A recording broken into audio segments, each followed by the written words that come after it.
Hello everyone, welcome to our channel, and let's see how we can address the issue of Minecraft failed to create profile.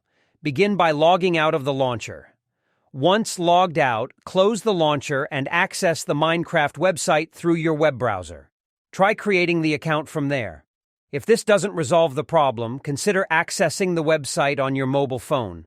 Alternatively, navigate to the link for downloading an older version of the launcher, which could potentially help.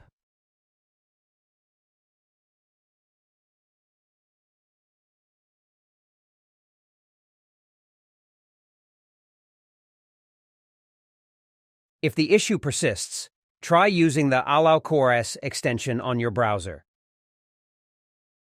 Install the extension.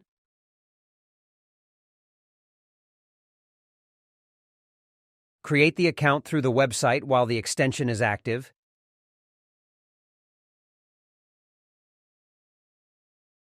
These steps should help you overcome the failed to create profile error in Minecraft. I hope this video was helpful. Make sure to hit the like button and also subscribe to our channel for more helpful videos.